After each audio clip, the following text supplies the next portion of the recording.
2025년 13주차 4월 4일 금요일입니다. 암송 구절을 함께 읽으시겠습니다. 사무엘상 1장 10절에서 11절입니다. 한나가 마음이 괴로워서 여호와께 기도하고 통곡하며 서원하여 이르되 만군의 여호와여, 만일 주의 요종의 고통을 돌보시고 나를 기억하사 주의 요종을 잊지 아니하시고 주의 여종에게 아들을 주시면 내가 그 평생에 그를 여호와께 드리고 삭도 그의 머리에 대지 아니하겠나이다. 다시 암송 구절을 읽으시겠습니다. 한나가 마음이 괴로워서 여호와께 기도하고 통곡하며 서원하여 이르되 만군의 여호와여, 만일 주의 여종의 고통을 돌보시고 나를 기억하사 주의 여종을 잊지 아니하시고 주의 여종에게 아들을 주시면 내가 그의 평생에 그를 여호와께 드리고 삭도 그 머리에 대지 아니하겠나이다. 오늘의 묵상 본문을 함께 읽으시겠습니다. 사무엘상 1장 19절에서 20절입니다. 그들이 아침 일찍 일어나 여호와 앞에 경배하고 돌아가 라마의 자기 집에 이르니 엘가나가 그의 아내 한나와 동침함에 여호와께서 그를 생각하신지라. 한나가 임신하고 때가 이름에 아들을 낳아 사무엘이란 이름하였으니 이는 내가 여호와께 그를 구하였다 함이더라. 다시 한번 읽으시겠습니다. 그들이 아침에 일찍 일어나 여호와 앞에 경배하고 돌아가 라마의 자기 집에 이르니라. 엘가나가 그의 아내 한나와 동침함에 여호와께서 그를 생각하신지라. 한나가 임신하고 때가 이름에 아들을 낳아 사무엘이라 이름하였으니 이는 내가 여호와께 그를 구하였다 함이더라. 오늘 본문 말씀을 통하여 하나님께서는 당신에게 어떤 말씀을 들려주시나요? 특별히 마음에 와닿는 단어나 구절이 있습니까? 한나의 마음을 아무도 몰라줍니다. 남편인 엘가나도 몰라주고 영적 지도자인 엘리도 몰라줍니다. 브리나가 괴롭혀서 억울한 한나의 마음을 알아줄 사람이 없습니다. 엘가나는 자신이 10아들보다 낫지 아니하냐라고 이야기를 하지만 한나가 그 말에 대꾸를 한마디도 안 했는지 한나의 말은 기록되어 있지 않습니다. 살다 보면 한나와 비슷한 상황을 겪을 때도 있습니다. 한나와는 상황이 다르겠지만 여러 가지 일로 아무도 이해하지 못하는 아픔과 괴로움을 경험할 때가 있습니다. 이 사무엘 1장의 한나 이야기는 이런 꽉 막힌 상황을 극복하는 방법을 보여줍니다.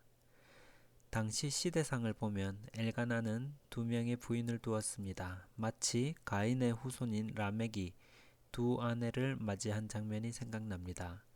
창세기 4장 19절입니다. 라멕이 두 아내를 맞이하였으니 하나의 이름은 아다요 하나의 이름은 실라였더라. 결국 그 라멕은 가인과 같이 살인을 저지르는 자가 됩니다.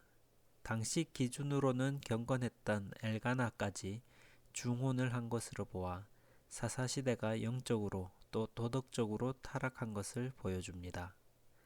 또 엘리 제사장의 아들들은 영적으로 타락하여 제사를 멸시하고 하나님을 멸시했습니다. 이 시대는 영적으로 어두운 시기였습니다.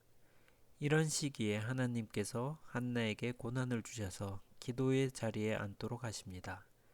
그런데 기도 후에 한나의 반응이 중요합니다. 어제 보신 18절입니다. 이르되 당신의 여종이 당신께 은혜 입기를 원하나이다 하고 가서 먹고 얼굴에 다시는 근심빛이 없더라.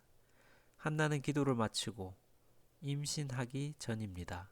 그런데 근심의 빛이 없었습니다. 하나님께서 인도를 하셨다는 것을 확신하는 장면입니다. 한나의 확신은 엘리의 영성에 기반하거나 남편의 사랑과 관심에 기반을 두지 않습니다. 한나의 확신은 하나님께서 주신 것으로 기도 중에 받은 것입니다. 오늘 본문을 다시 읽으시겠습니다. 그들이 아침에 일찍 일어나 여호와 앞에 경배하고 돌아가 라마의 자기 집에 이르니라. 엘가나가 그의 아내 한나와 동침함에 여호와께서 그를 생각하신지라. 한나가 임신하고 때가 이름에 아들을 낳아 사무엘이라 이름을 하였으니 이는 내가 여호와께 그를 구하였다 함이더라. 오늘 본문 말씀은 당신과 당신의 삶에 어떤 의미가 있습니까? 이 말씀을 어떻게 당신의 삶에 적용할 수가 있을까요?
우리에게 여러 상황으로 아무도 이해하지 못하는 답답한 상황을 경험할 때가 있습니다.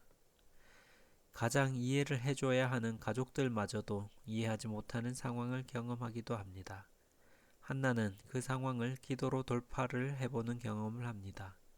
그 기도하는 순간마저도 아무도 이해하지 못합니다. 어쩌면 이때가 하나님과 나만의 독대 시간일 수 있습니다. 주위의 누구에게도 도움을 받지 않고 오로지 마치 하나님의 천사와 씨름을 한 야곱과 같이 새벽이 될 때까지 격렬한 싸움을 하듯이 기도할 때가 있습니다. 그런 기도로 돌파를 해본 사람의 특징이 있습니다. 평안입니다. 상황이 어떠하든지 근심의 빛이 없습니다. 세상의 일들이 큰 일로 여겨지지 않고 작아 보입니다. 영적으로 어두웠던 시기에도 하나님께서는 시대와 상황을 초월하셔서 기도하는 자에게 빛으로 비추십니다. 오늘 상황에서 하나님께 주시는 은혜를 입으시길 원합니다. 이제 당신의 생각을 기도로 적어 보십시오. 당신의 기도는 감사와 찬양일 수도 있고 마음의 고백 혹은 하나님의 도움을 구하는 기도일 수도 있습니다.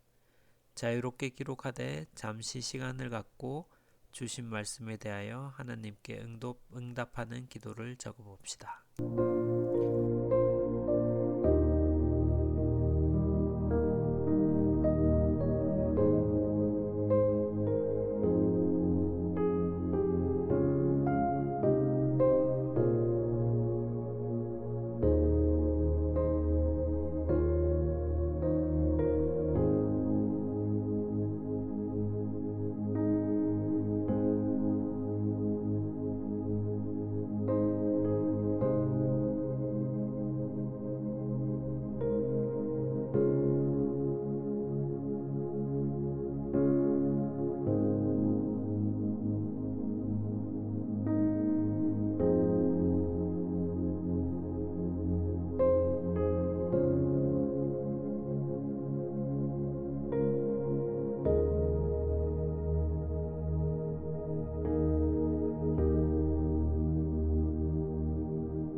기도합니다.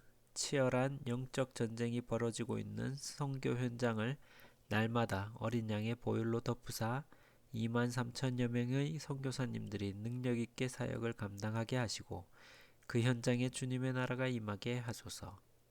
선교지의 핍박과 박해, 언어와 문화 차이로 인한 수많은 어려움 속에서도 하나님께서 주시는 믿음으로 승리하여 복음을 선포하게 하시고 십자가의 능력으로 맡겨진 선교 현장에서 복음의 열매를 맺게 하소서.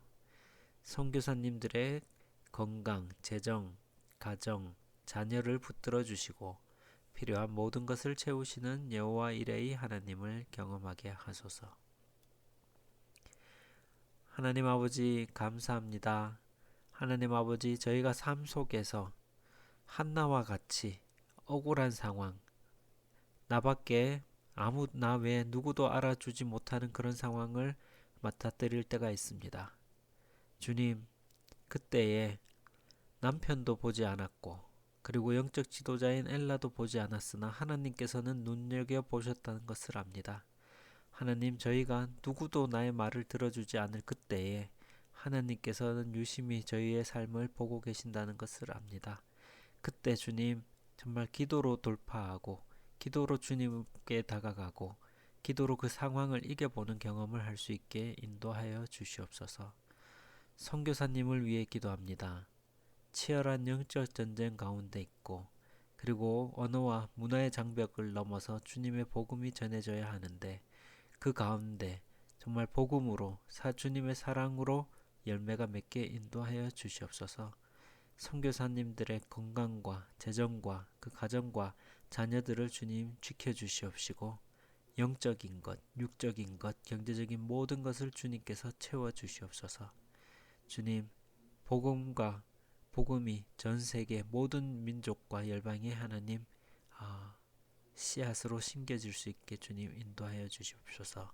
오늘 하루 삶 가운데 주님의 은혜를 저희가 입을 수 있게 인도하여 주십시오. 주님 감사합니다. 예수님 이름으로 기도드립니다.